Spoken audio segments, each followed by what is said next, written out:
Good morning, everyone. So I'm going to call the meeting of Public Accounts Committee to order and welcome everyone in attendance. My name is Christina Gray. I am the MLA for Edmonton Millwoods, the acting chair for this committee. As we begin this morning, I'm going to start by inviting members, guests, and LAO staff at the table to introduce themselves, starting on my right. Garth Rhodsall, MLA for Vermilion Lloydminster Wainwright. Chantal de Jong, MLA for Chestnut Strathmore. Good morning, everyone. Brandon Lunty, MLA for Leduc Beaumont. Good morning, everyone. Jackie Armstrong, Hominick, MLA for Fort Saskatchewan, Bakerville. Morning, Jennifer Johnson, MLA Recomponoka. Kate Rich, Assistant Deputy Minister of Policy and Environment and Protected Areas. Good morning, Tom Davis, Assistant Deputy Minister, Resource Stewardship Division, Environment and Protected Areas. Good morning, Sherry Wilson, Deputy Minister for Environment and Protected Areas. Good morning, Ryan Fernandez, Assistant Deputy Minister of Financial Services, Environment and Protected Areas. Good morning, Brian Mackwecki. I'm the Assistant Deputy Minister for Lands Division and Environment and Protected Areas. Good morning, Eric Leonti, Assistant Auditor General. Good morning, Heather Sweet, MLA for Edmonton Manning. Marlon Schmidt, Edmonton Gold Bar. Marie Renaud, St. Albert. Good morning, Nancy Robert, Clerk of Journals and Committees. Warren Huffman, Committee Clerk. Thank you very much, everyone. We'll now go online and I'll invite MLA Lovely to introduce herself. Good morning, everyone. Jackie Lovely, MLA for the Camrose constituency. Thank you. So I'm going to note for the record the following substitutions.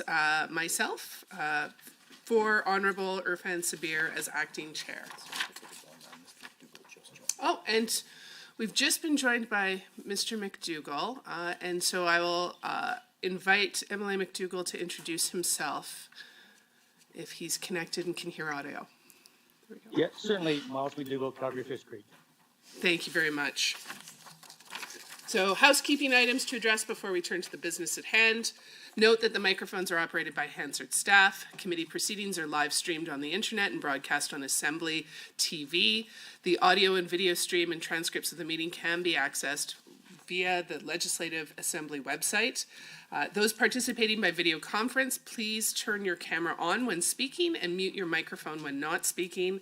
Members participating virtually who wish to be placed on the speakers list are asked to email or send a Teams message to the committee clerk.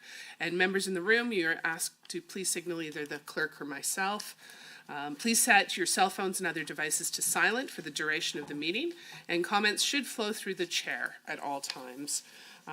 So to begin with, approval of the agenda. Are there any changes or additions to today's agenda? Okay, seeing none in the room, I'm going to ask for someone to move that the Standing Committee on Public Accounts approve the proposed agenda as distributed for its April 9th, 2024 meeting. Moved by MLA Schmidt. Any discussion on that motion? Seeing none. All in favor? Aye. Any opposed? Thank you, that is carried. We now have minutes from the March 26, 2024 meeting of the committee. Do members have any errors or omissions to note for the minutes? Okay, seeing none, I'll ask that a member move that the Standing Committee on Public Accounts approve the minutes as distributed of its meeting held on March 26, 2024. MLA Roswell, thank you very much. Any discussion on that motion? Seeing none, all in favor? Aye. Any opposed? Thank you, that motion is carried. And I will now welcome our guests from the Ministry of Environment and Protected Areas who are here to address the Ministry's Annual Report 2022 to 23 and the Auditor General's outstanding recommendations. I will begin by inviting the Ministry to provide opening remarks up to 10 minutes, and I will turn it over to you. Thank you. Thanks very much. Good morning, everyone, and thank you to both to the Chair and the Committee for having me and the team here today. I'm pleased to provide an update on the accomplishments of Alberta Environment and Protected Areas, which was then Alberta Environment and Parks for the 2022-23 year. Sorry? Oh, yeah, okay, sorry about that. Is that better? Okay, great. The team around the table has already introduced themselves, but I would also like to add that I'm joined in the gallery by Travis Ripley, Acting Assistant Deputy Minister of Regulatory Assurance, and Jamie Curran, Assistant Deputy Minister of Strategy and Governance. As you can see in the annual report, Environment and Protected Areas delivered on many items during the 22-23 fiscal year. As a department, we made significant progress towards reducing emissions and responsibly protecting, conserving, and managing Alberta's land, air, and water. During that year, we focused on advancing the commitments in the Government of Alberta's strategic plan and took a common sense, made-in-Alberta approach to the ministry's business plan.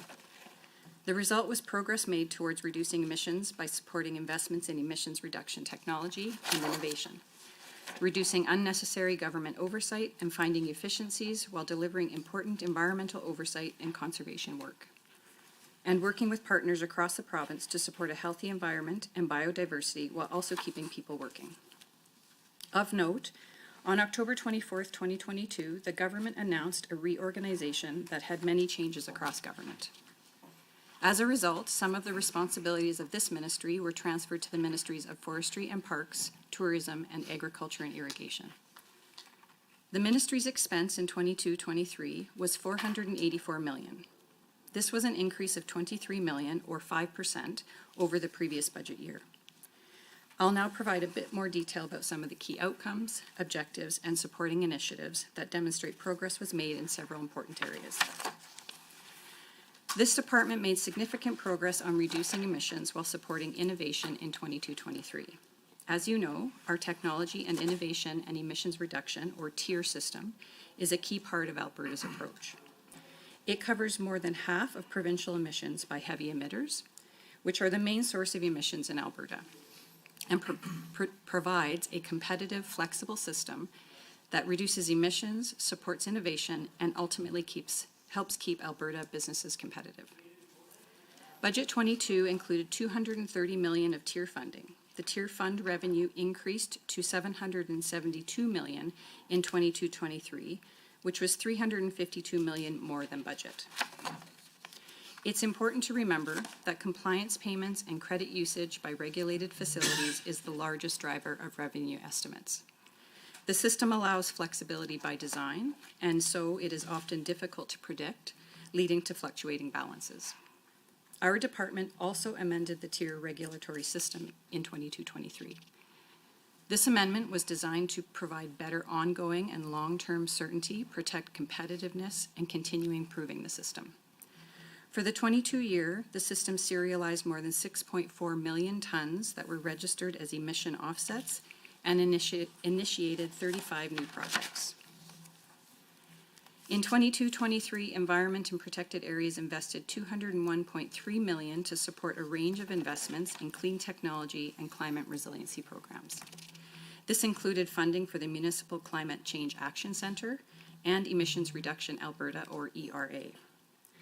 ERA was granted $75 million from the TIER Fund and $27 million from the Federal Low Carbon Economy Leadership Fund to support programs that help create jobs, attract investment, and reduce emissions.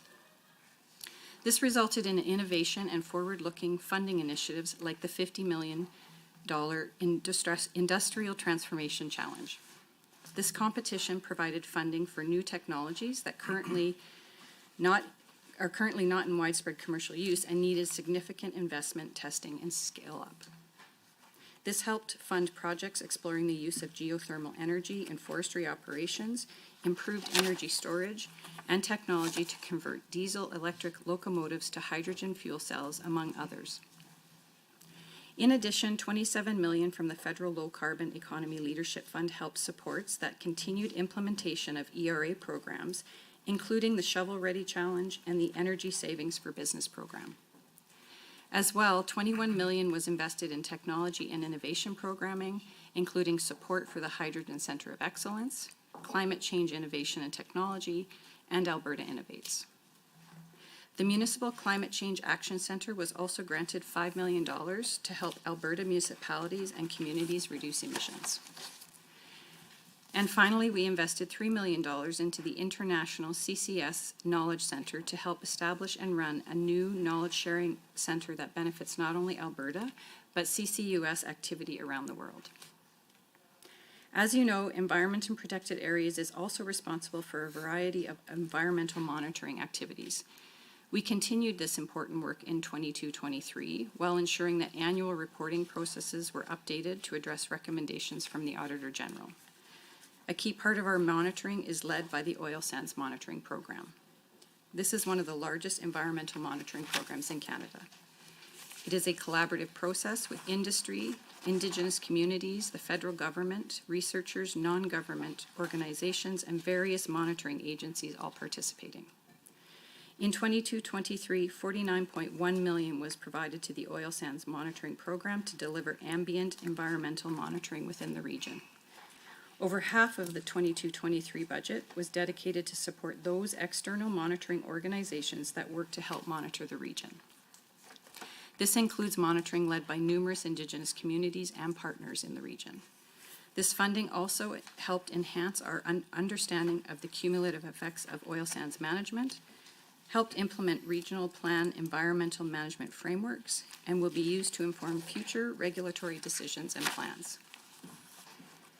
The Ministry continues to implement improvements to the Oil Sands Monitoring Program annual report process as recommended by the Office of the Auditor General, which I will discuss in more detail in a little bit. I'm also pleased to update you on the progress the Department has made on Alberta's environmental monitoring system. In 22-23, $72.9 million in combined operating and capital was allocated for environmental science and monitoring and related activities. This funding helped to ensure strong water and monitoring across the province. As part of this work, the Department moved forward on water quality management frameworks across the province. This included completing new surface water quality management frameworks to support water quality in the North Saskatchewan, Battle, and Upper Athabasca rivers. In 22-23, funding was also used for air quality monitoring across Alberta through grants for community airsheds as well as air monitoring stations. Another part of the Department's ongoing work on conservation efforts included caribou recovery as well as land use planning and sub-regional planning. Overall, there was $15.7 million allocated for caribou recovery and actions in 22-23, as well as $9.8 million for land use planning and stewardship tools. Some of the key achievements from that year included launching 3 caribou sub-regional task forces that helped to support 6 planning areas and provide recommendations to inform the development of new sub-regional plans. In 22-23, progress also continued on the Cold Lake, Bistieu Lake, and Upper Smoky regional plans. And progress continued on the previously established Wandering River and Berglund task forces, as well as Chinchaga task force that was established in the summer of 22. Additional progress was also made on the Cooperative Management Planning Initiative launched in 2022 by the Government of Alberta and 23 Indigenous communities in Northeast Alberta. Indigenous communities received $46,000 in grant funding each to support their participation in that initiative. Throughout the year, the Department worked closely with Indigenous partners to not only ensure that meaningful engagement occurred at appropriate times, but also help create new opportunities for communities. Along with land use planning, my department engaged with Indigenous groups in many important activities, including fish and wildlife management, oil sands monitoring, and policy development. Our department has an entire Indigenous initiatives branch that helps support meaningful engagement. This was a priority for the work conducted in 22-23 and continues today. Before I wrap up, I'd like to provide a brief update on 2 of the Auditor General's new recommendations. During 2022-23, the OAG recommended that the department make changes to improve financial reporting processes for TIER. The OAG report provided legal clarity and made recommendations to ensure underpayments to the TIER fund are collected when errors are found. The department reviewed the report carefully. A misinterpretation of the regulatory authority was noted and addressed, and there are now internal procedures in place to assess and correct errors in facility-specific benchmarks and compliance report submissions. Thank you very much. Lots to talk about, and thank you for those introductory comments. I'm now going to turn it over to the Assistant Auditor General for his comments. Mr. Leonti, you have 5 minutes. Thank you. Good morning, committee members and officials here from the Department of Environment and Protected Areas. Auditor General Doug Wiley sends his regrets as he was unable to attend today's meeting due to a previous business commitment out of province. Thank you for the opportunity to provide you with an overview of the work of the Office of the Auditor General, specifically as it relates to our recent audits and the status of our follow-up work with the department. I'd like to begin with our financial statement audit work for fiscal 22-23.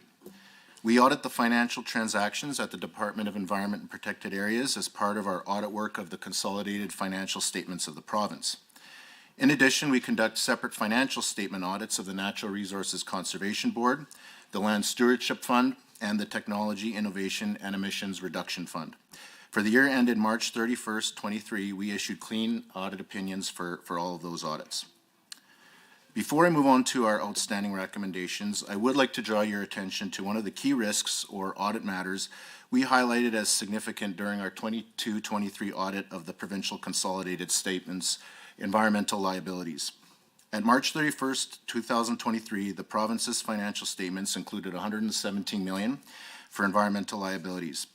This represents future funding required to comply with environmental legislation for government-operated sites or sites where government has taken responsibility. There are a number of reasons we identified accounting for environmental liabilities as a key audit matter. Firstly, there are a number of sites where responsibility for who will do the work, if anyone, and the costs of required work to protect people and the environment have not been established. Secondly, back in June 2021, our report on processes to provide information about government environmental liabilities described weaknesses related to the processes to provide complete and accurate information about those environmental liabilities.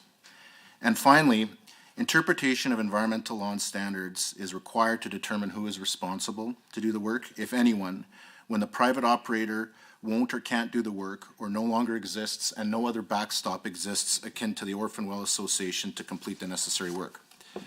Further, expertise is required to assess the nature and extent of contamination and the work required to remediate and reclaim sites, and then to estimate the cost to do that work.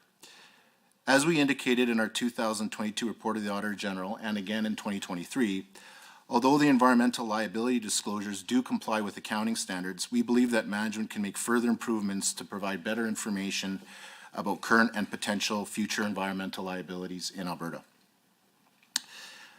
I'd now like to provide an overview of the status of recommendations made by the Auditor General. Currently, there are a total of 15 outstanding recommendations made to environment and protected areas.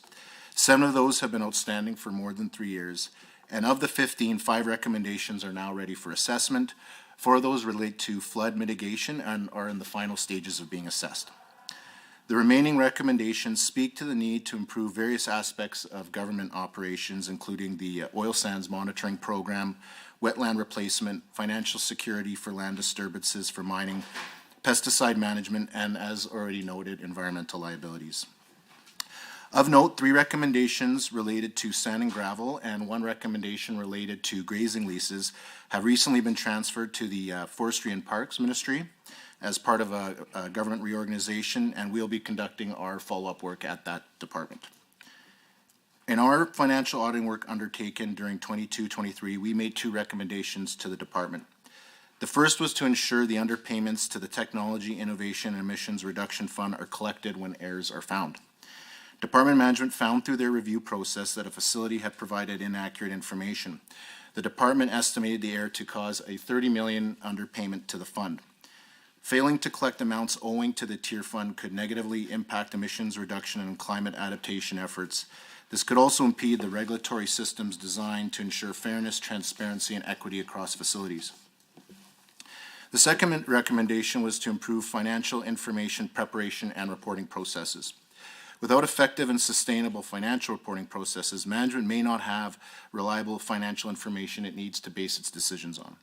The risk of inaccurate and late financial information being supplied to users is also increased, and there are inefficiencies and waste that could result from ineffective financial reporting processes. I'd like to thank the management group here today for their time, cooperation, and assistance during all the audit work that we complete. Very much appreciated. And that concludes my opening comments, Chair. Thank you very much. Thank you very much. We will now proceed to questions from committee members, and we'll begin with the official opposition. You will have 15 minutes. MLA Schmidt, please begin. Thank you very much. My first block of questions concerns the tier fund. On page 27 of the annual report, it says that there was $136.7 million allocated to environment from the tier fund. On page 28, the report states the government spent $201.3 million on emissions reductions and climate resilience projects from the tier fund. And on page 69, it says that $181 million was spent in grants on innovation and technology. So can you help me explain why we have three different numbers for money that was spent from the tier fund? I'm going to ask ADM Kate Rich to explain the numbers. Sure, just give me 1 sec. Yeah, so for the 200, I'll start with the 201.3. So the 201.3 million are the funds that have been allocated, excuse me, across the government of Alberta, invested outside the government of Alberta. And so for that, it includes our grants to other partners like Emissions Reduction Alberta, MCCAC, our LSEL fund, our Low Carbon Economy Leadership funding, our internal, we had a program on industrial energy efficiency and CCUS and the like, so that was the kind of government-wide investment out. The 136.7 was kind of environment allocation of that, if that, versus the government of Alberta. So if that's, you see the two different numbers. So some funds are run through other departments, like Technology and Innovation has a grant to Alberta Innovates to help the Hydrogen Centre of Excellence. Energy and Minerals supports our investments in CCUS and the like, as well as JET, our Jobs, Economy and Trade, supports our Coal Transition Committee. The 181, I'm just looking up what that is. Sorry, I'm just looking for what page it was. Yeah, page 69. Sorry, I'm just looking for it.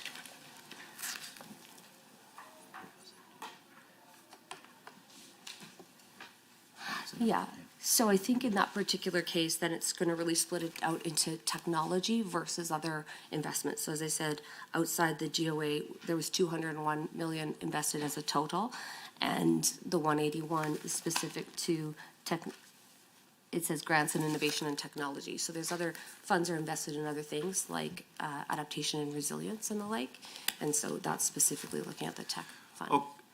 So if I understand what the ADM is saying, then there is a claim that there is $201 million spent government-wide on emissions reduction and climate resilience. 181 million of that is specific to innovation and technology, and then $136 million is allocated to environment and protected areas to spend. Is that a reasonable summary of what the discrepancies are? Yeah, and if you want us to walk through the 201, I could name who's got what and what it went to. But yeah, that's my next question. If you can provide a breakdown of who got what in terms of ministries, and then what those ministries spent that money on. And I understand that we don't have a whole lot of time here. So if the department could return that information to the committee in writing, I would appreciate it. Confirm, if I may, the 201.3, a listing of how that was dispersed. Yes, that's right. And like as from receiving the money to the tier fund to the end recipient. So if we could see which department got how much money and then where those departments spent that money, that would be appreciated. Yep, that's what we're asking for, in writing. Yep, we can follow up with that. Absolutely. Thank you very much. So this creates a problem that it's very hard to track where money from the tier fund is being spent. Who is ultimately responsible for tracking the total expenditure of money from the tier fund? The report mentions $1.48 billion in total that has been spent from tier since it's been initiated. Who's ultimately responsible for tracking and reporting where that money is going? I'm going to defer again to ADM Kate Rich. Ultimately, the oversight of the tier fund is through the Department of Environment and Protected Areas, as the funds are allocated through standard processes. The fund is administered by various departments, so they will have their typical oversights of contracts and grants and those types of oversights as well. Though the allocation and the tracking of the fund as a whole would be to our department for how funds are allocated. Okay. And what plans does the department have to increase the transparency of where the money is going?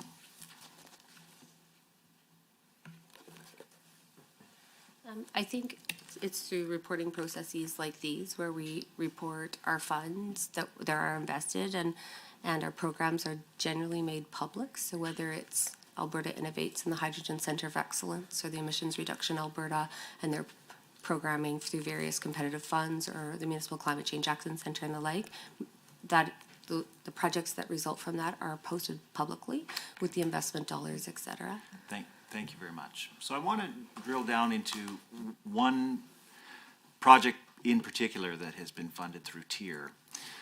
During the estimates process, the Minister of Energy mentioned that money from the TIER fund was given to Razor Energy to undertake a carbon emissions reduction project.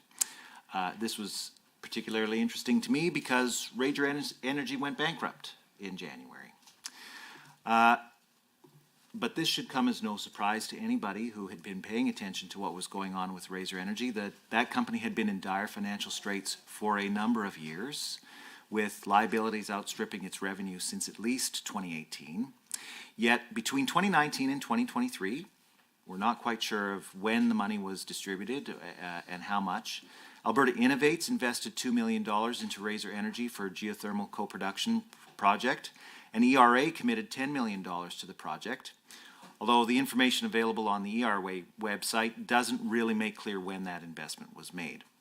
So how much was the total investment in Razor Energy with TIER funds? Unfortunately, we don't have information specifically on that project here, but certainly we can take that away and follow up. Okay, thank you. I'm also looking for a timeline of when each of these investments was made. So, like I said, Alberta Innovates suggests that the investments were made between 2019 and 2023. ERA didn't clarify when the investments were made. I would like to know when each investment was made in the company. So this company was clearly under financial stress long before 2019 when the first investment from Alberta Innovates was made.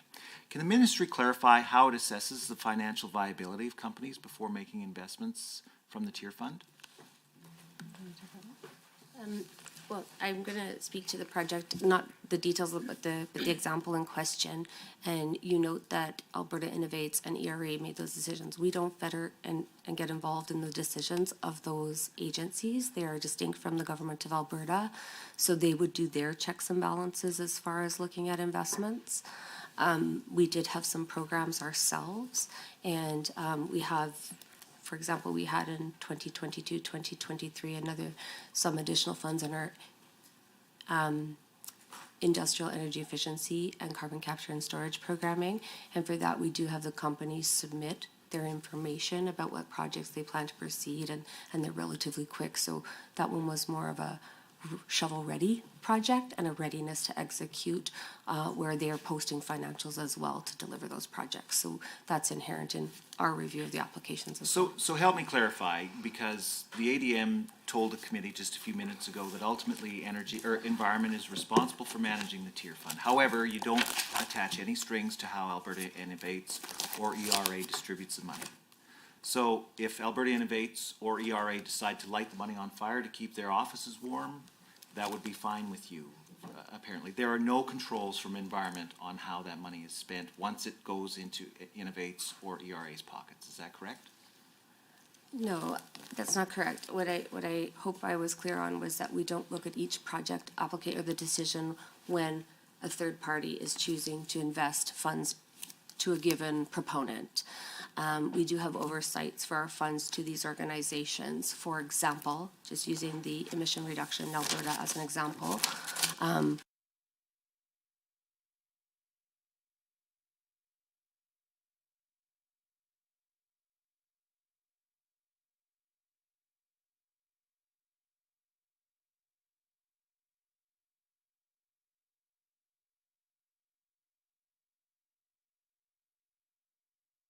not sure what the final total is.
and related products to support planning efforts of communities at risk of flooding events.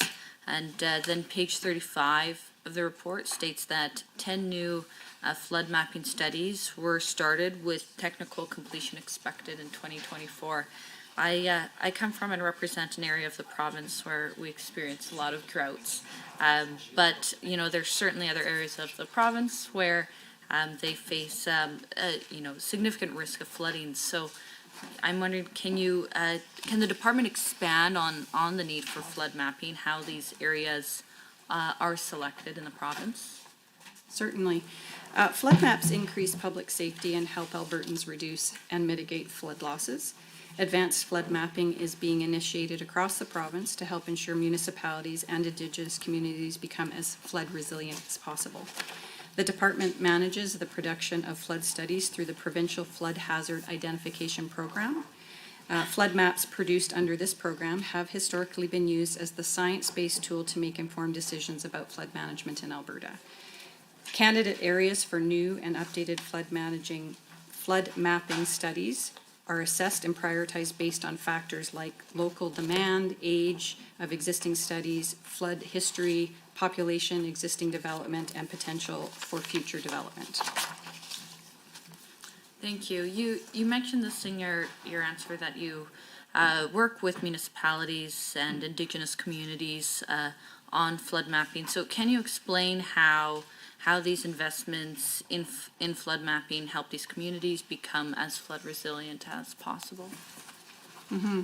Flood maps, they identify where water will flow during a flood and what land could be flooded during different size floods. Provincial flood maps are used by all levels of government and Indigenous communities, and they help inform local land use planning decisions, emergency management operations, and sustainable flood map function initiatives. Flood maps are a valuable resource when designing flood protection infrastructure and determining eligibility for post-flood provincial and federal disaster assistance. Since 2020, the department has delivered over 1,600 kilometers of new flood maps, which cover more than 60 municipalities and 5 First Nations. Thank you.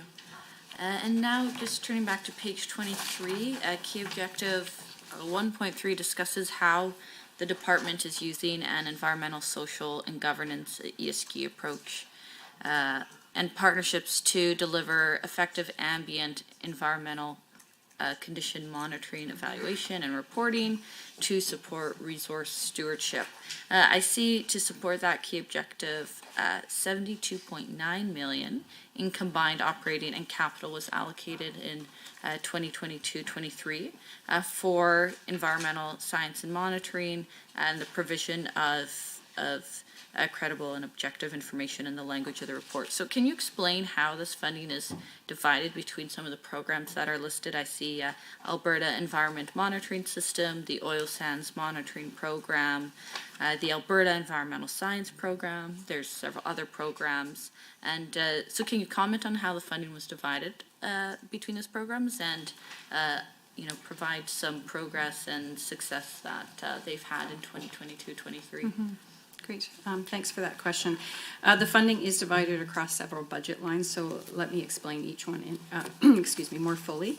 So the funding for the Oil Sands Monitoring Program is found in Program Element 8.2. And in 22-23, the Oil Sands Monitoring Program provided just over $49 million in funding for 47 projects to support monitoring, evaluation, and reporting in the oil sands region. This included monitoring activities for air, biodiversity and wildlife, fish, groundwater, surface water, and wetlands. Important to remember is that the Oil Sands Monitoring Programs is one of the largest environmental monitoring programs in the world. It is a joint provincial and federal working partnership and includes Alberta Environment and Protected Areas, Environment and Climate Change Canada, First Nations and Métis organizations, environmental agencies, and industry stakeholders. It's truly a unique program. The level of monitoring achieved and the coordination between multiple levels of government, industry, and Indigenous communities is unique. At the end of the fiscal year, the actual expenditures were just over $49 million, with any unspent funds not lost, but rolled into use for future years. In addition to that program, the funding for Alberta's provincial Environmental Monitoring System and the Alberta Environmental Science Program is found in Program Element 8.1, and the expenditures for 22-23 totaled approximately 23.6 million.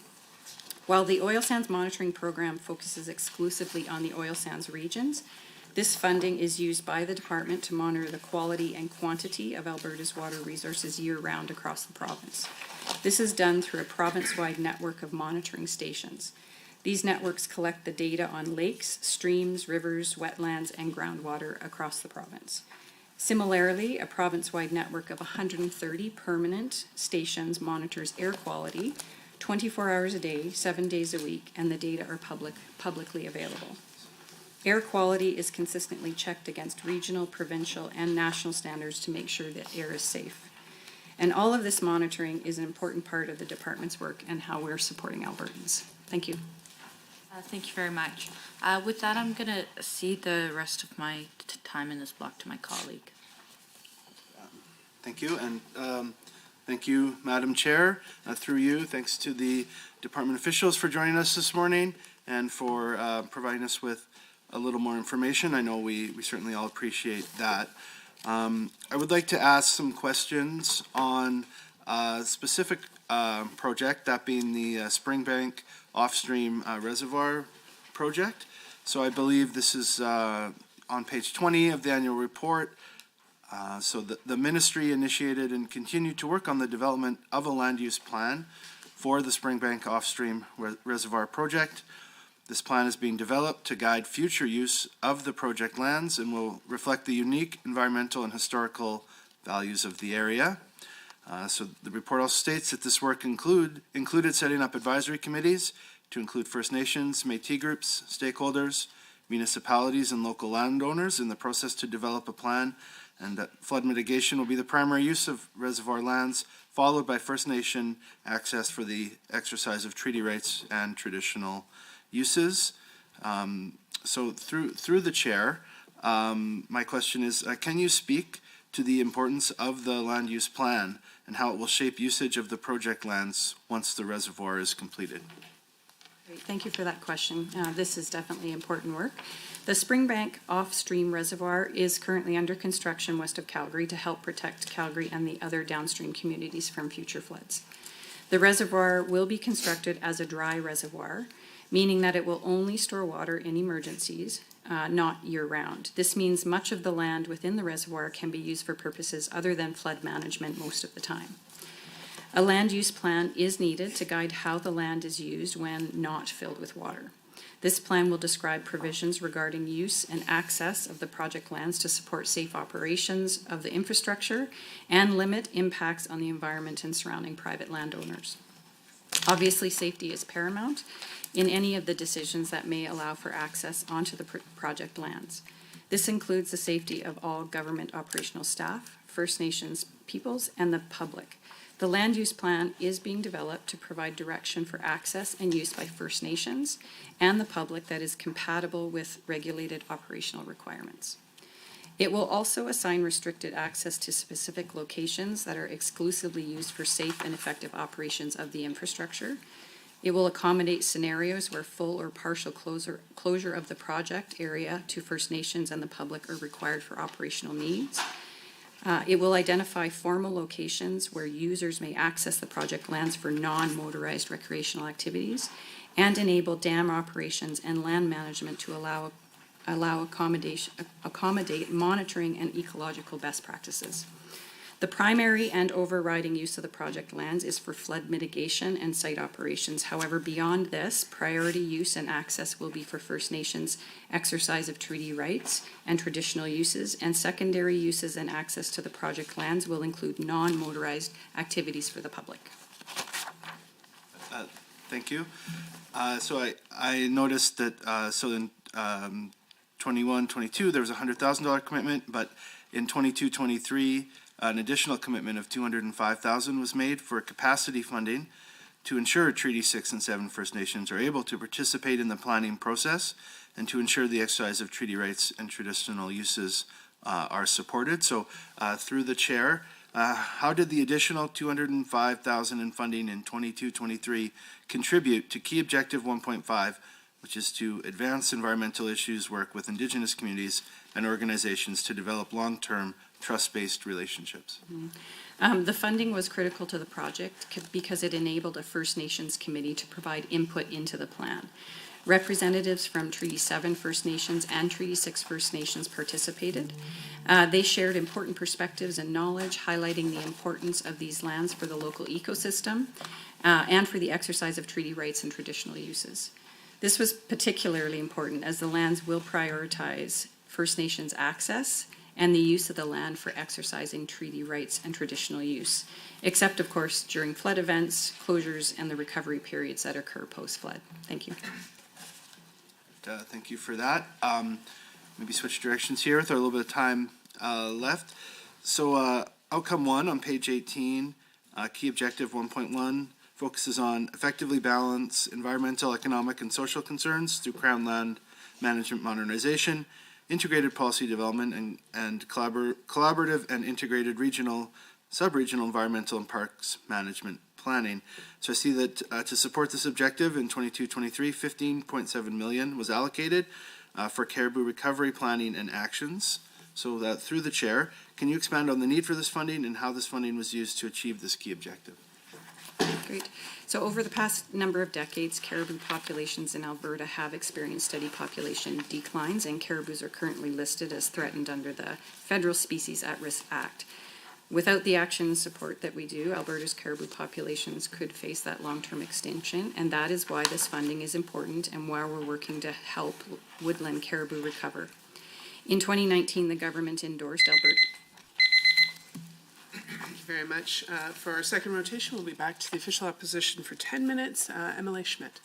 Very much. So I just want to return to my questions related to the tier fund. One of the things that we see year over year is a significant surplus building in the fund. Last year, the budget expected a surplus of $75 million. The actual amount of the surplus turned out to be $255 million. You know, my back of the envelope calculation at $65 a ton, which is the federal price on carbon, if you'd spent all of that $255 million, Alberta would have seen a 9 megaton emissions reduction. Why are we retaining money in the tier fund and not spending it on emissions reductions?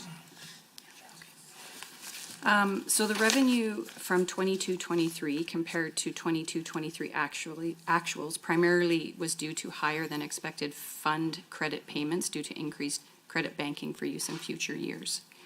Additionally, revenue from 2021 compliance period, which was not originally accounted for in the 22-23 budget, was received on June 30th, 2022 and recognized in the 22-23 fiscal year. The dynamic nature of revenue forecasting throughout the fiscal year is a significant factor contributing to the surplus.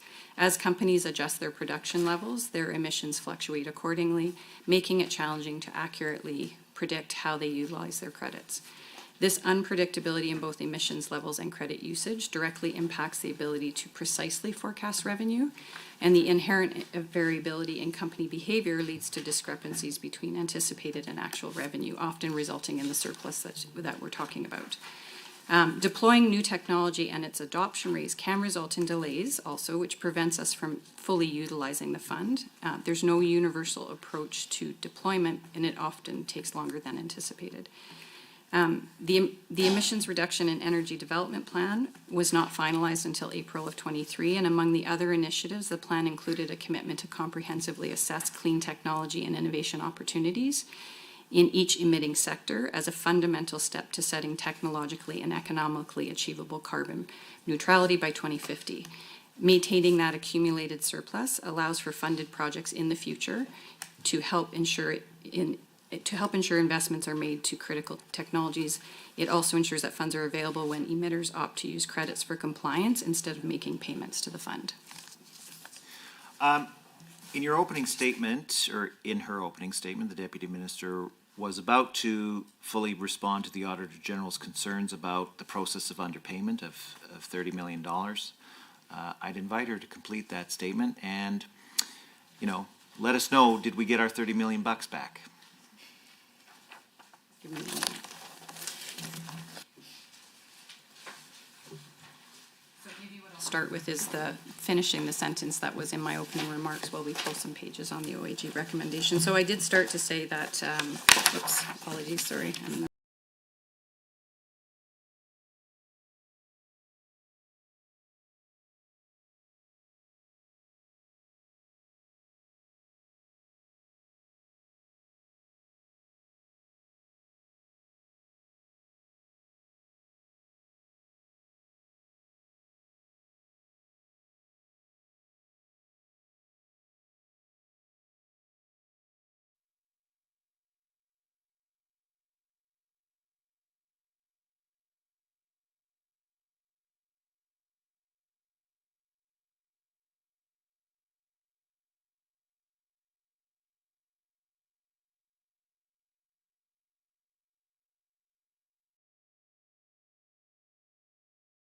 But the Auditor General, and in his comments here today, highlighted one facility that had underpaid into the tier fund $30 million.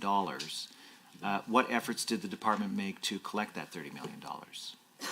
So we are in the process of collecting those payments now. And do we have an idea of when we're going to get that money? Maybe I should just note that compliance submissions are due by June 30th of every year, so it's typically on those cycles that we make sure that we do those adjustments. So by June 30th, we're going to have... We continue to work through this one. Yep.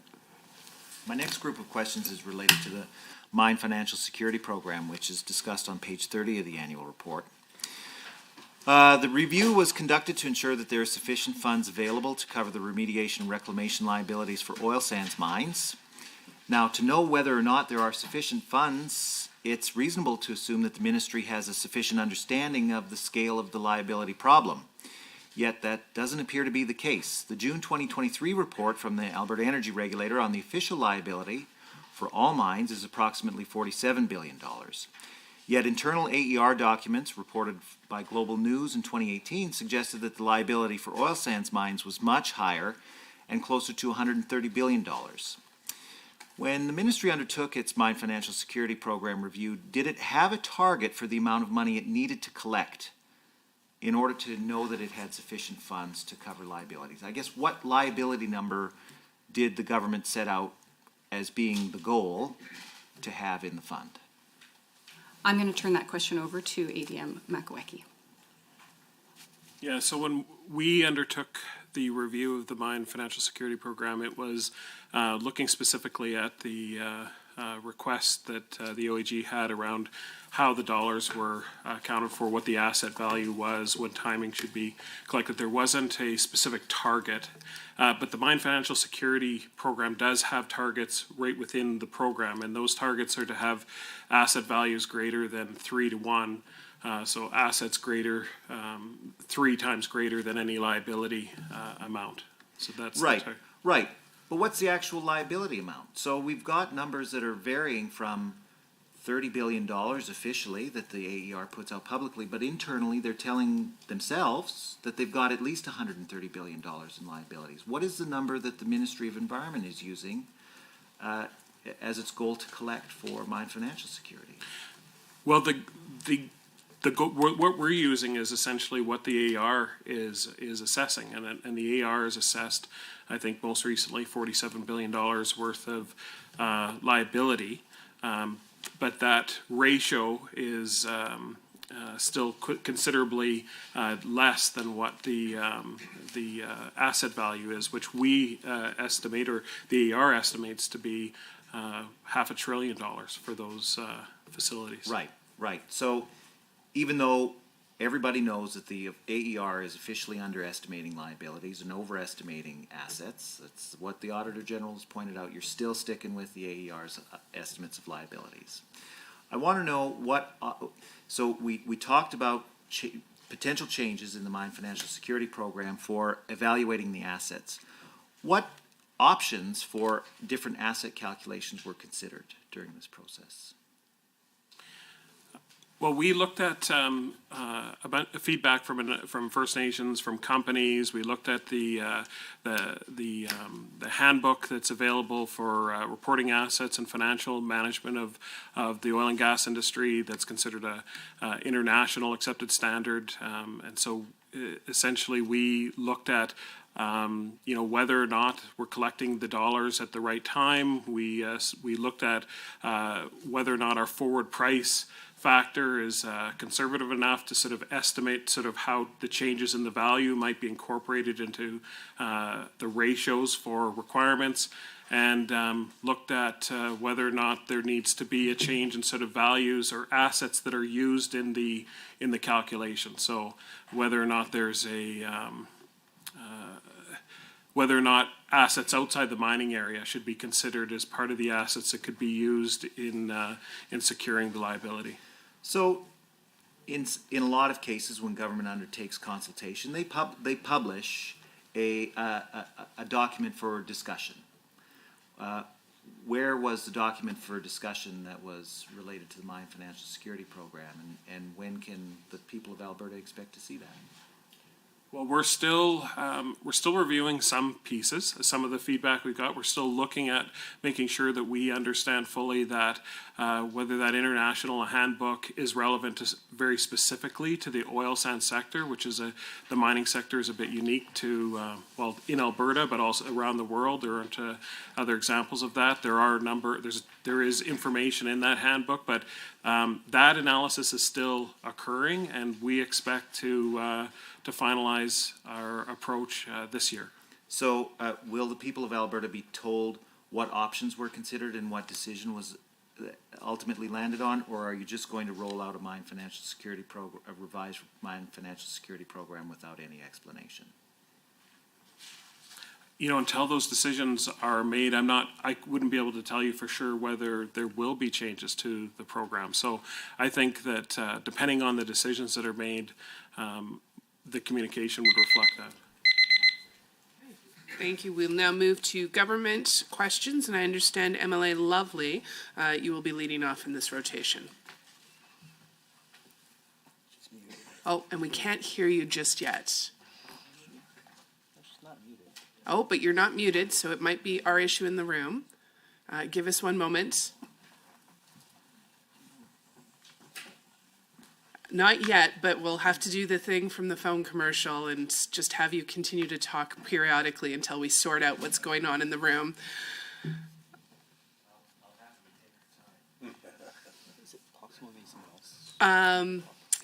While the tech team is working on this, I'll just turn to the government. Would it be possible perhaps if we move to the next speaker and come back to MLA Lovely's questions in the next block? Fantastic.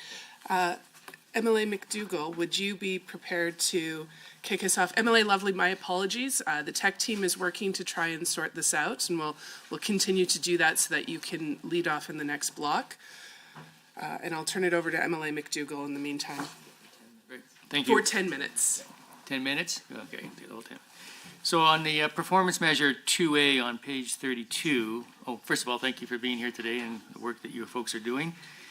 On page 32 of the annual report, looks at the percentage of provincially priced greenhouse gas emissions. And in 2023, the federal fuel charge rose incrementally to $65 per ton from the federal government's 2009 rate of $20 per ton. And of course, we know it's been increased to $80 per ton last week. I see on page 32 that the percentage of provincially priced greenhouse gas emissions, not including federal pricing schemes such as the federal fuel charge, have increased steadily from 2019 to 2021, from 58% to 62% in 21, without having to impose a provincial consumer carbon tax on Albertans. So can the Department please inform the committee on why and how the provincial government has been able to provide a greater percentage of greenhouse gas emissions coverage without implementing a provincial consumer tax? So if you can give me, what the approach there, or why that's happening. Great, yeah, thanks for that question. The answer to your question is actually found in our tier system. When the tier regulation was implemented in 2020, it included an important provision. And in addition to including large-scale emitters, that regulation allowed aggregated, small, conventional oil and gas facilities to opt in as well. So this was incentivized these smaller emitters to opt into Alberta's tier pricing system, where carbon pricing applies only on emissions higher than a facility-specific benchmark. And by participating in the system, they can avoid paying the federal carbon tax on their emissions. TIER has also extended this ability to other non-oil and gas facilities who can opt into the program where they qualify as being competitively impacted by the federal carbon tax, which has also increased emissions coverage under TIER. Okay. So the 2021 target was 59%, which we of course exceeded. And I'm just wondering, looking forward, what is our expectation going forward? Will we succeed the current target, or what's the expectation there? Okay, so the 2021 target was set based on forecasts of how many facilities the department expected would opt in under the tier system. And as the federal fuel charge continues to increase, and it is set to rise up to $170 per ton of CO2 emissions by 2030, we expect that there will be increasingly greater incentive for emitters to opt into Alberta's tier system and avoid payment through the federal carbon tax system. Okay, thank you. Moving on a little bit to on page 28 of the report, that says between 2019-20 and 2022-23, the government of Alberta allocated up to $1.48 billion from the tier fund in programming, as we know, to support innovation in CCUS, industrial energy efficiency, climate resiliency, etc. These investments were estimated to support emissions reductions of approximately 70 million tons by 2030 and over 21,000 jobs per year of employment for Albertans when factoring the total value of these supported projects, which of course includes funding from companies and other sources. Those are pretty impressive numbers. Can the department outline some of the key investments that were made through the tier fund in 2022-23? Certainly. In 22-23, Alberta's government spent a total of $536 million of the tier fund and other public funding. So 201.3, which we've mentioned earlier, was for climate programming, and 335 million was allocated to reducing Alberta's deficit and the Canadian Energy Centre. Government invested over 200 million in 22-23 to support a range of investments in emissions reductions technology and climate resiliency programming. And I can list off here for you some of those funds. So as part of this, the department invested a total of 141 million as follows. 75 million for Emission Reduction Alberta's work, which funds technology and innovation projects across the economy. 27 million of the federal low carbon economy leadership program funding to support important programs, including the Shovel Ready initiative, the Energy Savings for Business program, and the Partnerships Intake program. $5 million was for the Municipal Climate Change Action Centre to help communities reduce energy use, reduce greenhouse gas emissions, and improve resiliency. There was $20 million in additional funding that was committed in 22-23 for a total of $151 million since 2021 to support 12 projects funded by the department's Industrial Energy Efficiency and Carbon Capture Utilization and Storage Grant Program. There was $3 million that went to the International CCS Knowledge Center to establish a new carbon capture and storage knowledge sharing framework platform. $3 million was invested into the Watershed Resiliency and Restoration Program, $1 million for the University of Alberta's Adaptation Resiliency Training Program, $7 million for department costs to deliver the tier regulatory system and programs, and $400,000 was spent to support ESG programming by the department. There were other departments that also invested $66 million of tier funds, and that included $42 million for energy and minerals for continued support to 2 established carbon capture and storage projects, the Quest and the Alberta Carbon Trunk Line, $3 million for jobs, economy, and trade for continued delivery of the coal workforce transition programs, $21 million for technology and innovation programming, including support for the Hydrogen Center of Excellence, And finally, in addition to that, there was 75.6 million that was held in 22-23 for future CCS projects. Okay, thank you. See on page 27 that the ministry amended the tier regulatory effective January 1st of last year. Can the department, can you provide some context into what the stakeholders were views on this, or the feedback they had on these amendments, and what were some of these key changes? Yes, thank you for that. The consultation, of course, is critical. The department received feedback from over 100 different stakeholders, including regulated facilities, offset proponents, non-government organizations, as well as others. Using this engagement, we use that to help inform the system amendments that we made. One of the examples I would use is a change was made to follow the federal pricing change to 2030. So stakeholders were supported Alberta maintaining its jurisdiction over the regulation of industrial greenhouse gas emissions, and supported following the federal carbon schedule if that was necessary to meet federal equivalency as well as price certainty. Another amendment that was made was to increase the annual tightening rate of facility-specific and high-performance benchmarks by 2% starting in 2023. A 4% annual tightening rate was applied to oil sand facilities starting in year 2029 to 2030. Stakeholders were generally accepting of increasing system stringency to maintain provincial jurisdiction through changes to the tightening rates that I just mentioned. We also reduced the opt-in threshold for emission-intensive and trade-exposed sectors to 2,000 tons per year. That went down from 10,000 tons per year, just for reference. This was supported by stakeholders, as with the increasing carbon price. The opt-in provision allows more facilities to voluntarily opt into tier and opt out of the federal carbon tax, which saves money and protects competitiveness, but also still provides the intent of carbon pricing. Another change made to tier for 2023 forward is to raise the credit use limit. It increased annually over time to shift from 60% maximum to 90%. And credit expiration period, which reduced from 8 years to 5 years. And generally, stakeholders were supportive of maintaining compliance flexibility and increased credit use. There were also 2 new types of credits were also created in the 23 tier system to incentivize carbon capture, utilization, and storage projects. They expand the carbon offset approach and enable credit stacking with the federal clean fuels regulation, and stakeholders were also supportive of those changes. Okay. And since those changes have been implemented, can you, what kind of feedback are you getting from industry on that? Anything new coming forward or concerns? As I've said, most of the stakeholders have generally supported the changes. The changes have improved the system by increasing the stability, the certainty, and investor assurance for the changes. Alberta's industrial carbon pricing and emissions trading system that's operated since 2007, and these latest tier changes continue the path of ongoing increases in stringency to support investment. Thank you. With 13 seconds left, I guess I'll cede the rest of my time. Thank you very much. Back to the official opposition for third rotation, MLA Schmidt, to continue. Thank you very much.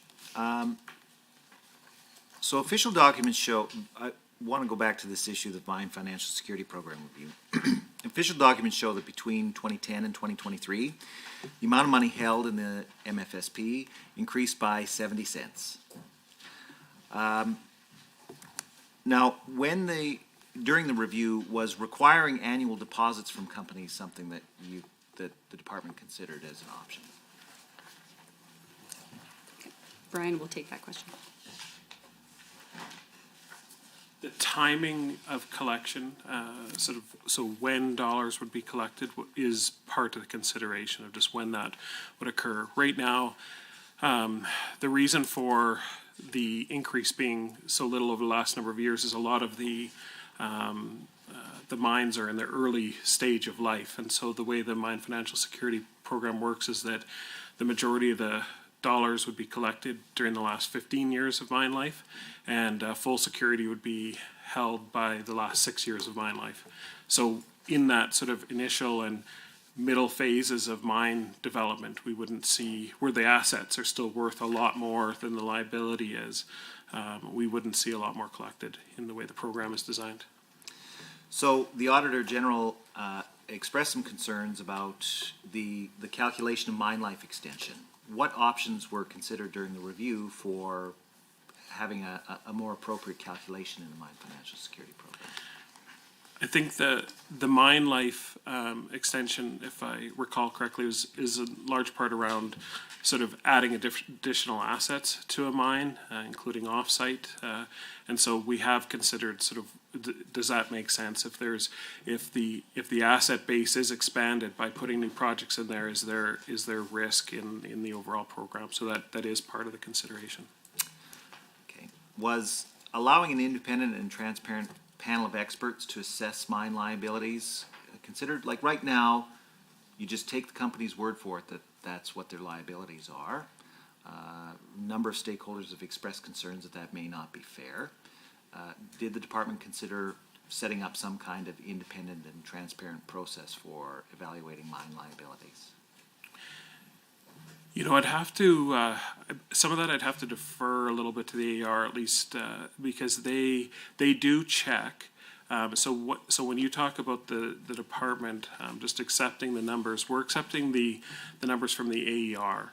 And the AER has expertise and certainly a good understanding of the progression of the mines, the engineering costs, the cost of moving material, all the treatment options, etc. So those processes are assessed by the experts at the AER. Yeah, well, I mean, forgive me for having some reservations about how the AER is doing its job, especially when publicly they're saying $33 billion in liabilities are being held, and privately they're saying $130 billion.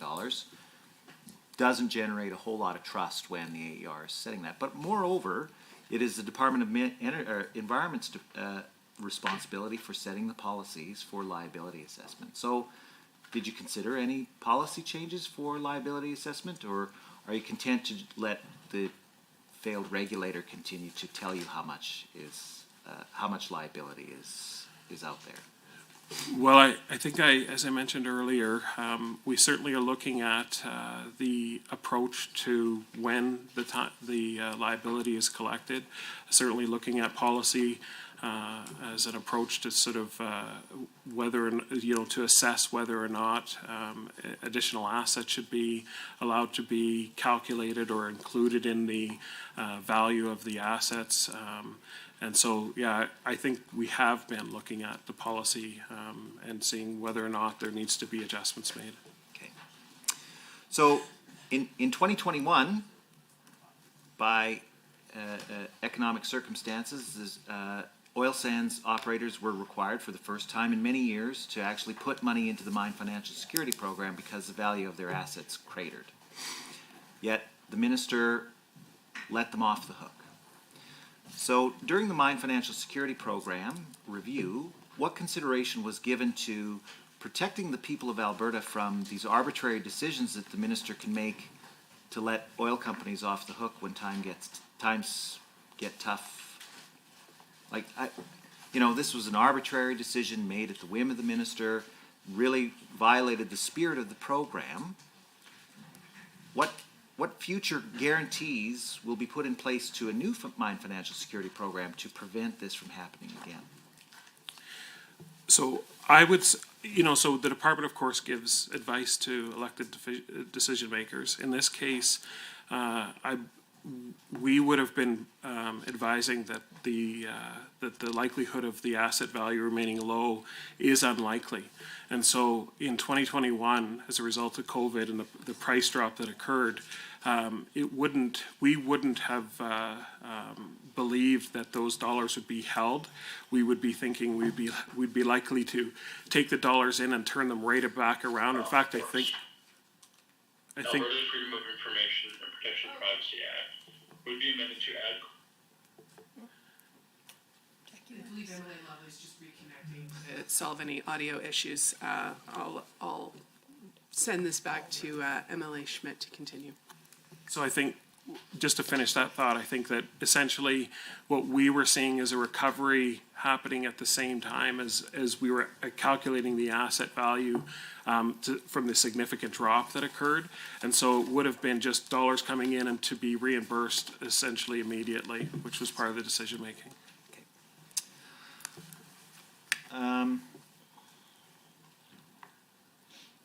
I want to go to Curl Lake, which was reported on page 25 of the annual report.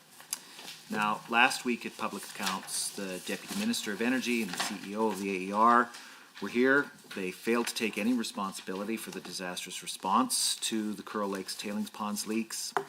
In reviewing the mandates and roles document that was signed by the Minister of Environment and representatives from the AER, it clearly lays out responsibilities for each party involved. And it clearly states that the Minister is to coordinate regular interactions with the Chair and the CEO to discuss emerging issues. On what dates in 2022-23 did the Minister of Environment meet with the CEO and or the Chair of the AER to discuss a response to Curl Lake, and what were the outcomes of those meetings?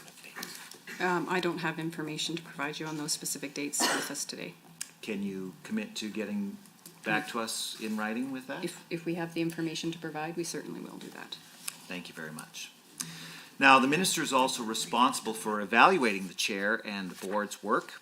When in 2022-23 did the Minister meet with the Chair and the Board, either collectively or individually, to discuss their performance? No, I don't have that information today either. Don't have that information.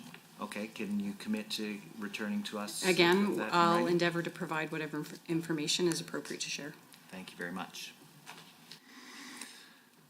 Now, the Board is responsible for evaluating the performance of the CEO, and the Minister is responsible for making sure that the Board does its job. What work did the Minister do to ensure that the Board adequately reviewed the performance of the CEO of the AER? I would say, with all respect, that it's the same line of questioning in terms of the conversations that happened between the Minister and the Chair in the performance review of the Board, and I would have to defer that question as well. Okay. I suspect I'll get the same answer, but I want to put it on the record. It's quite clear from the events that took place after March 31st, 2023, that the CEO and the Board of the AER were not up to the job of responding adequately to the Curl Lake spill, given that the government is now being sued for over $1 billion by the Athabasca Chipewyan First Nation. What steps did the Minister take in 2022-23 to better manage the performance of the Board or the CEO in response to this incident in the hopes of preventing this from happening? Emily Lunty. Sorry, thank you, Madam Chair. Point of order 23C. The member opposite has needlessly repeated the same question to the ministry officials I've already provided an answer to. Also, point of order 23J. The member opposite's treatment of the ministry officials, particularly with the forceful repetition of this question, is intended to cause disruption in this committee. Thank you, Madam Chair. Thank you. It's the official opposition. Thank you, Madam Chair, and this is clearly not a point of order. The member actually indicated at the beginning of his question that he believed he would probably not get an answer, but he wanted to ensure that the question was put on the record, which is practice in this committee, to, at the end, when time is running out, to put questions on the record and try to get it back in written response from the ministry. So again, the member is just trying to ensure that the questions are being asked and that we're getting it back in written response. Thank you very much, and thank you. In listening to the question being asked, I heard the member refer specifically to 2022-23 within the scope of this, and he did acknowledge that he may not be getting an answer, but he was hoping for one in the future. So I will not find a point of order here, but I will continue to listen closely, and I'll return to MLA Schmidt for the remainder of 58 seconds. Yeah, so what steps did the Minister take in 2022-23 to better manage the performance of the Board or the CEO of the AER to prevent this catastrophic response from Athabasca Chipewyan First Nation? So I'm sorry, but I heard the same question about how the Minister was managing the Board, or you're asking the question about what was done to respond to the incident? What steps did the Minister take to manage the performance of the Board and the CEO and their response to Curl Lake in particular? Well, certainly, I think that we can say that the province, generally speaking, has clear processes in place to help prevent and respond to these, and we do expect that AER manages those in accordance with their mandate. I can provide environment protected areas response to the Curl incident and the monitoring that we undertook to ensure that. Thank you. MLA Lovely, we are now on the third rotation, 10 minutes to government, and we believe that we will be able to hear you. If you would like to. Yes. Can you hear me now? Yes, we can. I will turn it over to you for 10 minutes. Fantastic. Thank you so much. So with regard to flooding, drought, and water management, just a question here. In recent years, many parts of the province have experienced flooding, including my own area, the Camrose constituency, while many others have seen worsening water shortages and are at a risk of severe drought. I know that your department is taking a variety of actions to effectively work to mitigate the adverse effects of flood and drought as outlined in Key Objective 3.3. To support this key objective, I see on page 34 of the report that in 2022-23, $48.5 million was allocated to flood mitigation and resilience in combining operating and capital funding. So my question is, how has this funding supported flood mitigation efforts throughout our province? Can you expand on which projects this funding supported and how they are working to address future drought and flood events? Thanks very much for that question. As you mentioned, we allocated $48.5 million to flood mitigation and resilience in combined operating and capital funding in 22-23. Of that funding, approximately $1 million was spent on flood mapping and related products for communities at risk of riverine flooding. Nearly $18 million was advanced by the federal Investing in Canada's Infrastructure Program on eligible expenditures for flood adaptation projects to 9 Alberta communities, and $3.3 million in capital supported the Bow River Reservoir Options Initiative and for provincial flood damage risk assessments for communities. In addition to that, $3.5 million was allocated to capital grants through the Watershed Resiliency and Restoration Program. This program helps improve our natural resiliency to flood and drought and is and it's actually rather interesting, so let me give you a little bit more information about that. In 22-23, 21 new projects were allocating the available program budget in full. 4 nonprofit organizations, including the Alberta Conservation Association, Nature Conservancy of Canada, Southern Alberta Land Trust Society, and Western Sky Land Trust Society all worked with landowners to install off-stream remote livestock watering systems and fencing to protect sensitive riverbanks and wetland areas. And 9 municipalities received funding to implement nature-based solutions to flood and drought, and the program held 1 Indigenous community-built capacity to help restore wetlands. The other one I would highlight is Cows and Fish, initiated a 3-year project to work directly with rural municipalities and agricultural producers to ultimately help restore up to 50 hectares of riparian area. Thanks. So moving on here, with regard to water, it's not just a resource. Our quality of life and life itself depends on healthy and sustainable water supply. Water quality and conservation of our water resources are essential for the environment, for our communities, and for our prosperity. The Government of Alberta is committed to the wise management of Alberta's water quantity and quality for the benefit of Albertans now and in the future, and I know that the department takes this very seriously. One aspect of this commitment is the Water for Life program, as seen on page 22 of the annual report under Key Objective 1.2. Under the Water for Life program, municipalities can apply for funding for new regional water supply and treatment facilities and wastewater treatment facilities. I see on page 23 that 9 municipalities have projects approved in 2022. Can the department please provide an update regarding the uptake of this program in 2022-23? How many municipalities applied, and if there were any projects approved in 2023 within the scope of this report? And also, what were some of the major projects funded through Water for Life? I appreciate the question. While Alberta Environment and Protected Areas does lead overall water management, it's Alberta Transportation and Economic Corridors that is responsible for administering provincial grant programs to support municipalities with local or regional water and wastewater facilities, as well as local transportation infrastructure.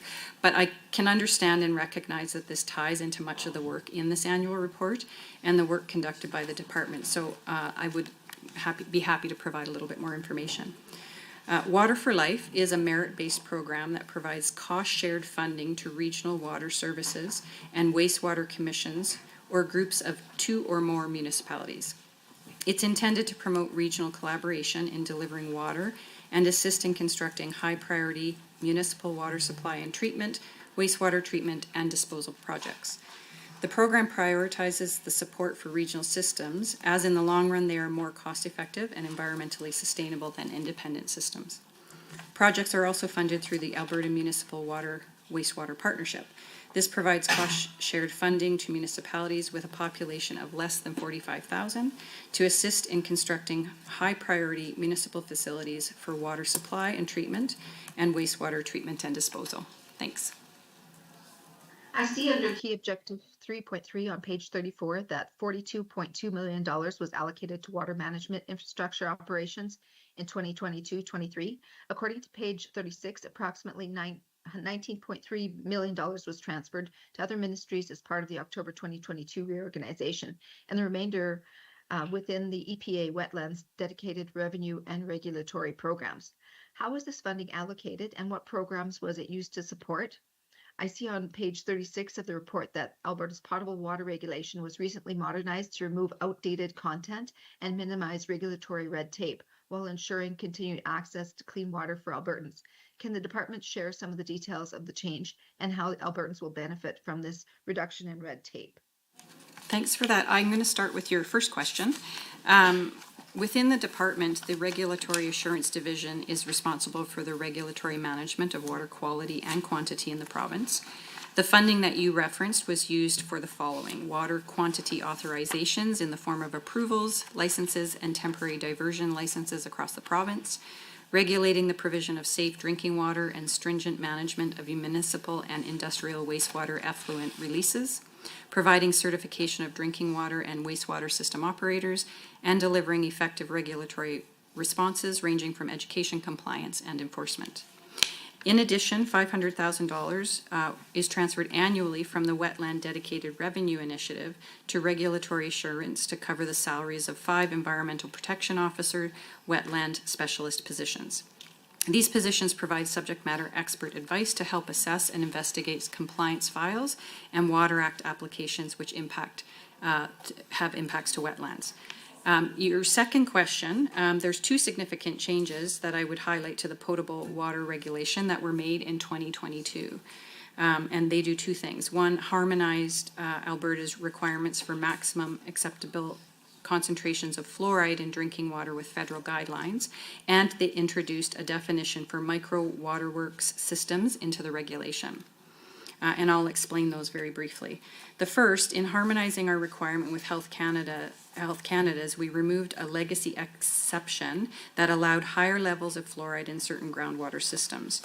This change simplified the requirements for Alberta's drinking water systems and ensures consistency across the province. The second piece was defining what micro waterworks is in the regulation. We created a standard that was designed for very small drinking water systems in the province. This reduced the unnecessary burdens that were being placed on very small systems, including mobile home parks, community halls, trailer parks, campsites, and many others. Thank you. Okay, I see that the stakeholder engagement around a right-sized regulatory approach specific to micro waterworks was completed, and the micro waterworks standards was published June 29, 2022. How does the micro waterworks standard differ from the previous broad regulatory approach, and has there been any stakeholder feedback since the implementation of the new standard?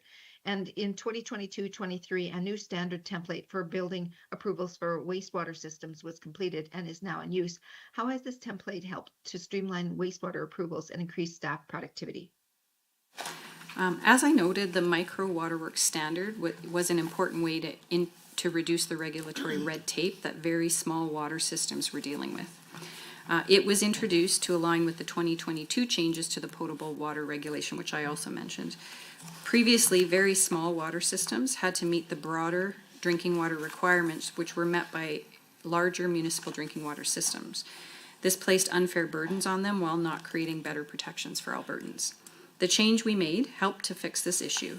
For example, the Micro Waterworks standard allows the use of pre-certified water treatment systems that are most cost-effective and better meet the needs of these smaller installations. Previously, they would have required a system design that is stamped by a professional engineer.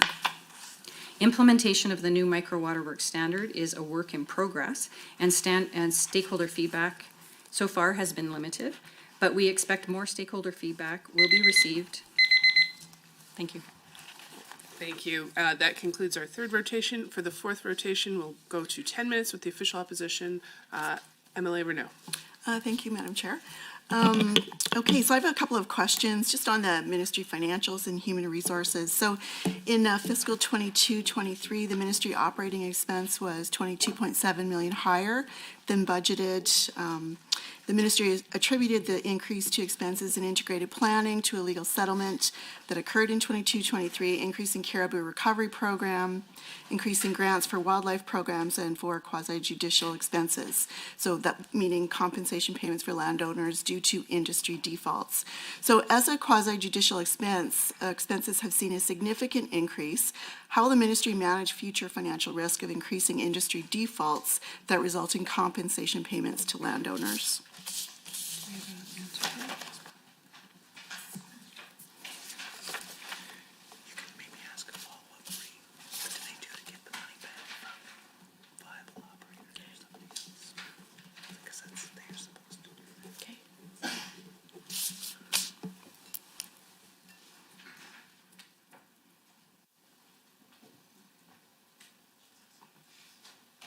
Okay. So the Government of Alberta is responsible through the Surface Rights Act to ensure landowners are affected by oil and gas developments are duly and fairly compensated. And when they do not make surface compensation payments to landowners, there is a remedy under the Surface Rights Act. Under these circumstances, landowners can apply to the Land and Property Rights Tribunal for recovery of compensation. The tribunal will first demand payment from the operators who are accountable, and if payment is not made, the tribunal can then direct payment be made to landowners by the Minister of Environment and Protected Areas from general revenue. Okay, so my question is, how do you prevent this going forward? How do you not just manage the risk, but how do you prevent this so that we're not continuing to make these payments? And then how do you get the money back? For that first question, I'm going to turn to ADM Makaweki. Yeah, so the reason why we're seeing additional defaults, it's likely due to some of the interest rate changes and things like that. So some financial issues.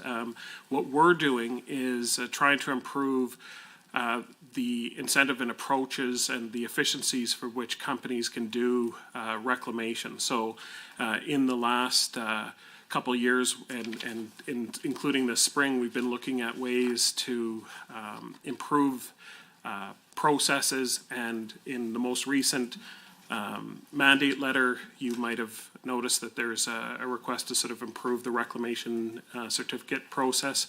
So we have 3 pilots.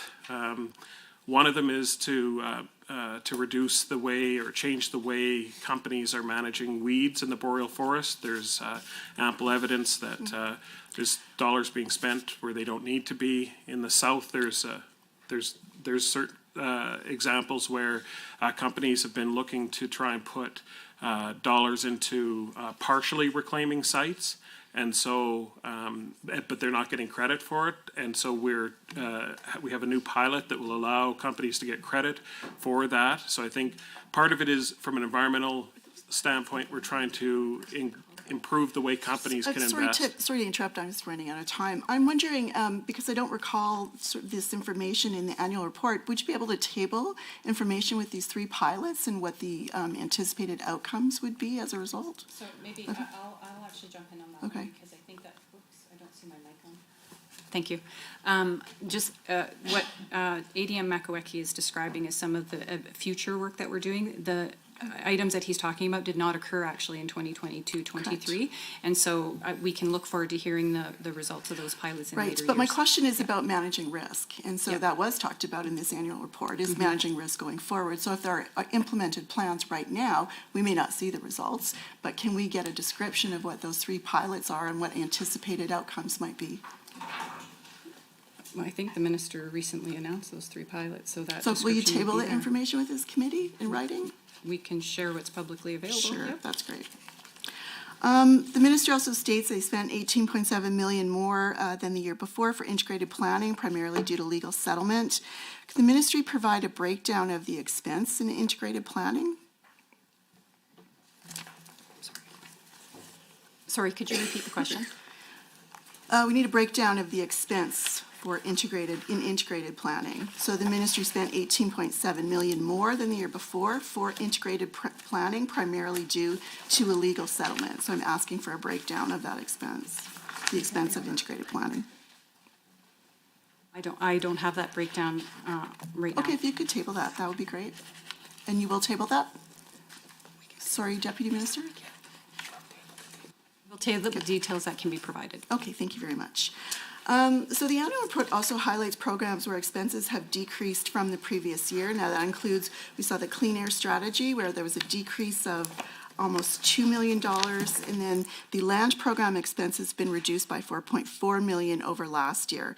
Now, we also read in the report that the ministry states the reductions were primarily as a result of a delay in filling vacancies and hiring.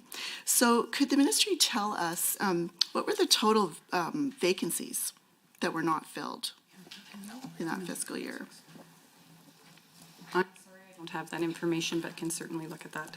Okay, so maybe when you provide that information to the committee, is it possible, so we saw in the report the breakdown for the Clean Air Strategy, the decrease, then we saw the land program expense, the reduction. Is it possible to give us a list of where those FTEs belong in, you know, the ministry saying, you know, there was this savings, we didn't spend this money, there was a delay in filling the jobs. Where were those jobs vacant? Do we have that breakdown?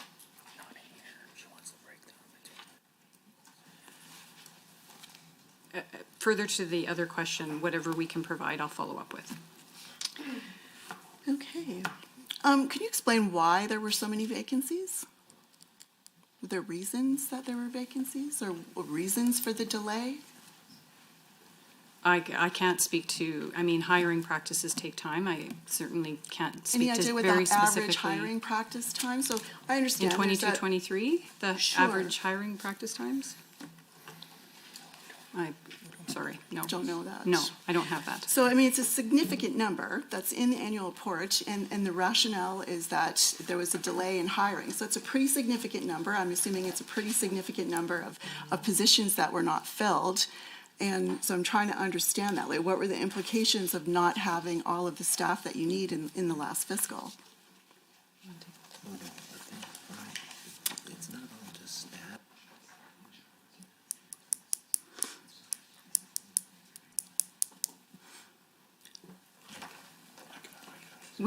We can add Brian can add a little bit of information to this, but again, defining each vacancy or the reasons for that, I don't think we have that detail, but Brian, can you?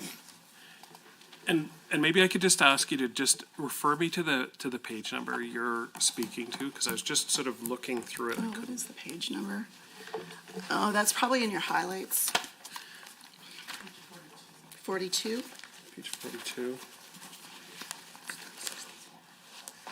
Yeah, under census.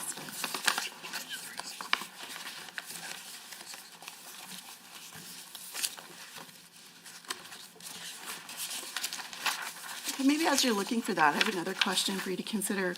So, you know, one of the things that we repeatedly saw in this annual report, and I think the Auditor General has pointed this out, is the ministry is severely lacking performance measures. So as a committee, it's very difficult for us if we don't have targets to measure and if we don't have information to evaluate the work. It's very difficult. So how does the ministry evaluate their success without an actual framework or without sufficient performance metrics in place? This particular year also saw the reorganization where some of the activities and responsibilities were moved to other departments. And so the annual report, of course, does not necessarily reflect the business plan that had initial performance indicators in it. So you would have seen some of those performance measures transfer out, and correction will, of course, come after that.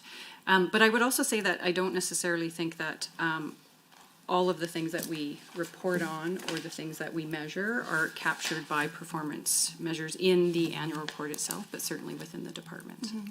Well, I can imagine, I mean, this the systems that we have in place, are, we sit in this committee and we try to ask questions, so it's very difficult if there isn't a framework. And I understand, the government has chosen to move files around and it's difficult to follow those, where they go and where those metrics are.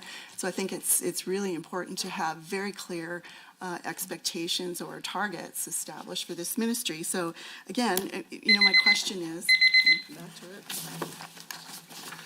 Thank you, MLA Renault. We will now move to the government's 10-minute rotation. MLA Armstrong-Homeniuk, I understand you are next. Thank you, Chair. Chair, through you to Sherry, sorry, the department, sorry.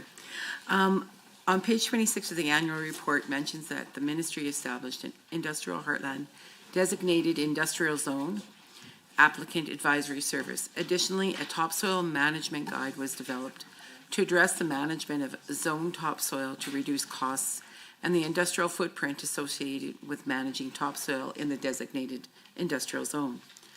How has the applicant advisory service helped to reduce approval times, improve transparency, increase compliance with zone policy and regulation, and ensure applications are accurate and complete at times of submission, aligning with key objective 2.1, which is to complete the integrated regulatory assurance system transformation to enhance Alberta's environmental approval and compliance processes while reducing the administrative, regulatory, and process burdens?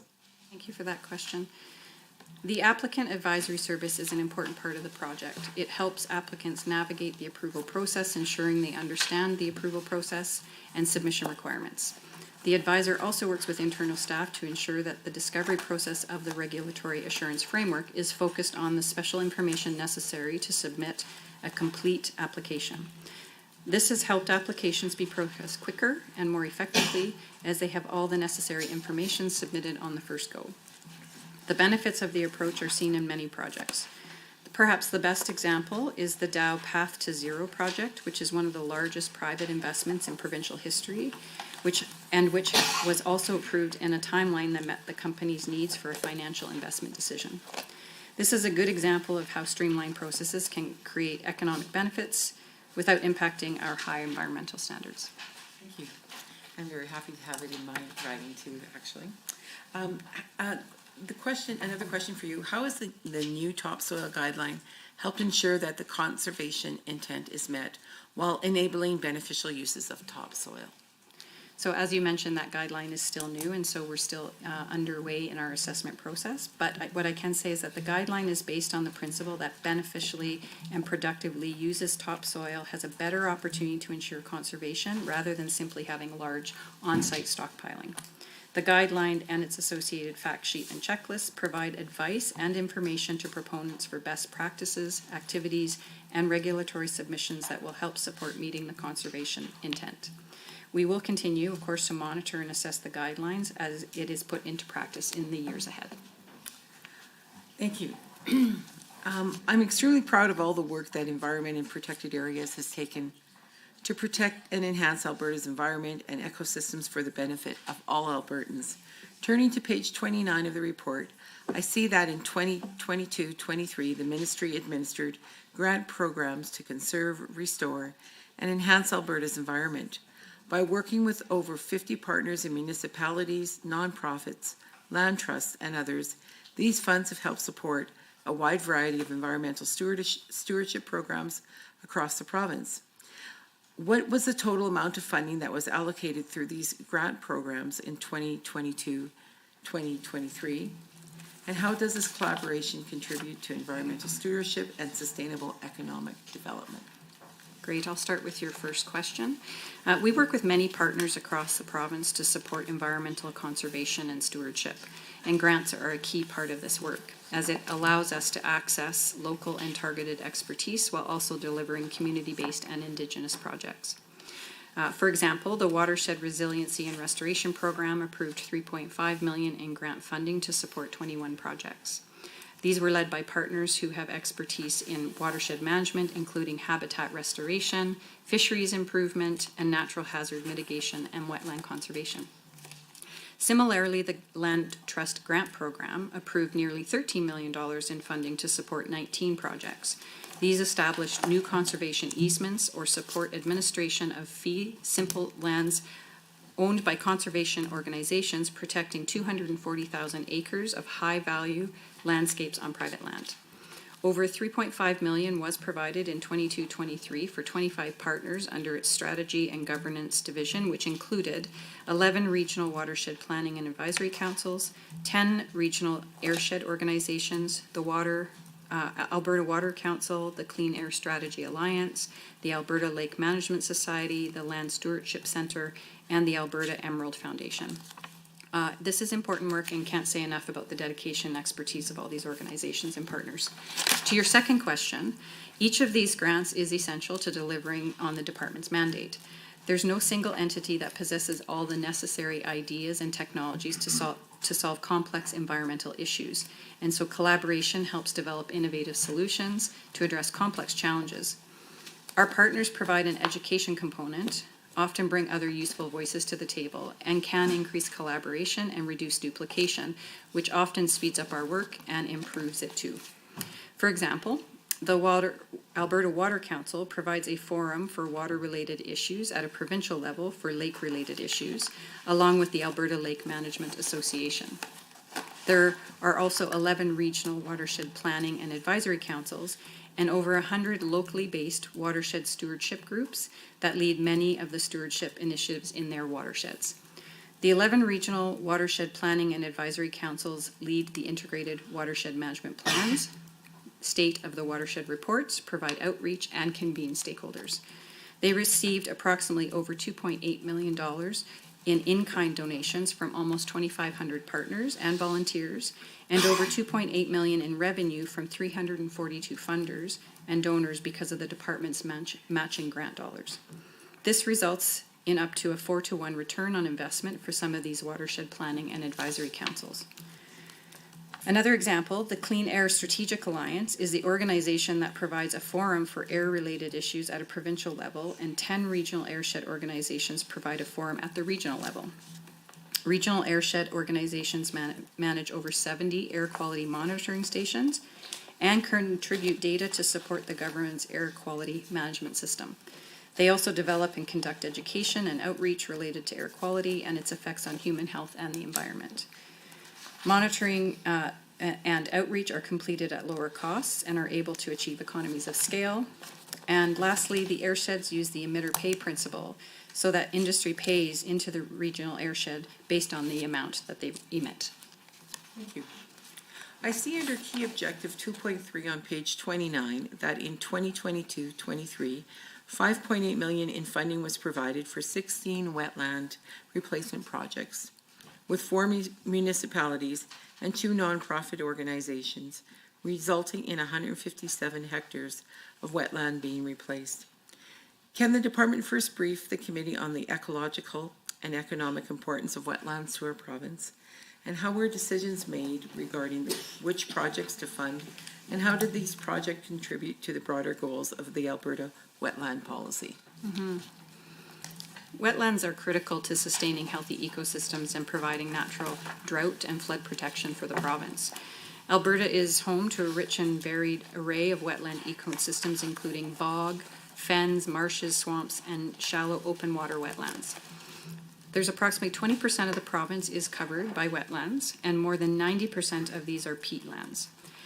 Wetlands are highly diverse ecosystems that support migratory waterfowl, and they also provide natural drought and flood protection by storing water and slowly releasing large volumes of superficial runoff.